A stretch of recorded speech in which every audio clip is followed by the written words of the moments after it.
राजा थे कि जिन्होंने बहुत ज़्यादा अपनी प्रजा से कर वसूल करके काफ़ी सारा धन इकट्ठा कर लिया। नश्वर धन, रुपए पैसे वाले धन, हीरे मोती जवाहरत वाले धनों को एक खजाना बनाया। वो भी अपने राज्य में तो था, उससे भी हट कर के राज्य की जंगल की सीमा में जा कर के केवल एक राजा और एक विश्वास पात्र मंत्री को ही पता था। कहीं जमीन खोद करके एक बड़ा अच्छा सा गोडाउन बनाया, तल घर बोलते जिसको, भोईरा भी बोलते गुजरात में, सुंदर सा बना करके उसको हीरे मोतियों से भर दिया। 2 ही चाबियां थी, एक मंत्री के पास जो विश्वासु था उनके पास, और एक चाबी स्वयं राजा के पास। एक दिन राजा भ्रमण करते करते प्रभात को पहुंचे उस खजाने के पास। सोचा चलो देखो कितना धन इकट्ठा हुआ है। वो द्वार खोलकर भीतर गए, उतने में पीछे से विश्वासु मंत्री आया। देखा, अरे इस खजाने के द्वार खुले, हो सकता है रात को मैं आया और अंधेरे में बंद करना भूल गया हो। तुरंत ही अपने पास जो चाबी रखी थी उससे बंद कर दिया द्वार। अब राजा कहाँ रहा? भीतर। अब घोर जंगल में जहाँ किसी का आना नहीं जाना, राजा थोड़ी देर बाद अपना खजाना देख करके बाहर आने की कोशिश करे तो द्वार बंद। खूब ठोका, खूब धक्का लगाया, तोड़ने की कोशिश करी कि कौन बंद करके गया, क्या हुआ, पर द्वार खुला नहीं, क्योंकि कीमती हीरे रखे थे। तो ऐसे वैसे तो वो लोग था नहीं कि भाई एक लगाओ और खुल जाए। काफी कोशिश करने के बाद भी द्वार नहीं खुला। अब राजा परेशान, चिल्ला चिल्ला कर थक चुका था। एक दिन बीता, दूसरा दिन बीता, न खाना है न पानी है। आखिर वो पानी की प्यास में तड़प तड़प कर रेंगता हुआ हीरे के पास जाता है। उसी खजाने के पास जाकर कहते, अरे एक गिलास पानी तो दिलवा दे। पर क्या वो जड़ हीरे पानी दे सकता था? नहीं दे सकते थे। तड़प तड़प कर रेंगता हुआ हीरे मोतियों के पास कूद रहा था, उछल रहा था।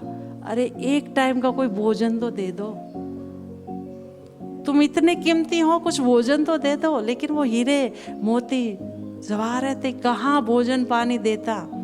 आखिर दम घुटने लगा। कुछ दिनों में मरने की नौबत आई।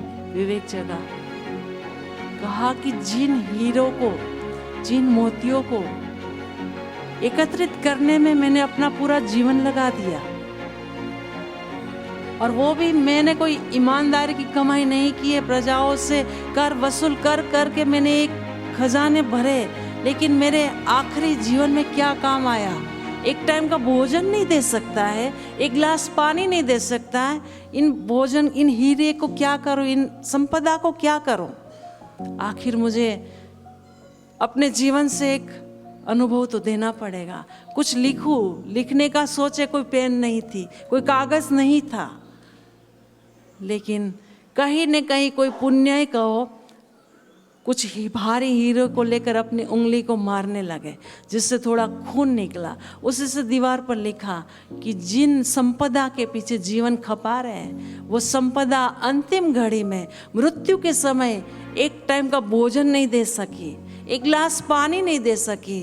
तो प्यारो, मैं आज आपको अपने जीवन से कह रहा हूँ कि आप नश्वरता के पीछे अपना समय शक्ति नहीं लगाना। शाश्वत जो आपके साथ जाने वाला है, उसी संपदा के लिए आप अपने जीवन को सफल करना। एक राजा, राजसी पुरुष भी मृत्यु के समय विवेक का संदेश दे जाता है। तो आज जिन गुरुओं ने तपस्या करके अपने गुरु को प्रसन्न किए हैं, ऐसे सद्गुरुदेव का आशीर्वचन है, और हमें सत्संग के माध्यम से जीवन की महत्ता समझा दिए हैं। उस जीवन को सफल करने हेतु दिव्य आश्रम के द्वार बनवा दिए हैं, जहाँ से कोई सेवा परायण जीव है तो वो सेवा का संदेश ले जाए, कोई तत्व विचार वान हृदय है वो महान ज्ञान योग वशिष्ठ और दुर्लभ सत्संग श्रवण करके अपने जीवन की यात्रा बना लें। तो कोई साधारण पथिक जो प्रारंभ से चलना चाहते हैं उनके लिए हरिनाम संकीर्तन और हरिनाम महिमा श्रवण करवा करके हर एक जीव को दिव्य गति प्रदान करनारा ये द्वार है। इस द्वार पे जो भी आते हैं बड़े सौभाग्यशाली होते हैं और सौभाग्यशाली की यही संपदा है, गुरु ज्ञान की संपदा, गुरु शांति की संपदा और भीतर की प्रसन्नता की संपदा, जो आज हम सब बड़ी सहजता से बड़ी सुगमता से प्रशस्त कर रहे हैं। ऐसे दिव्य गुरुद्वार को हम वंदन करते हैं।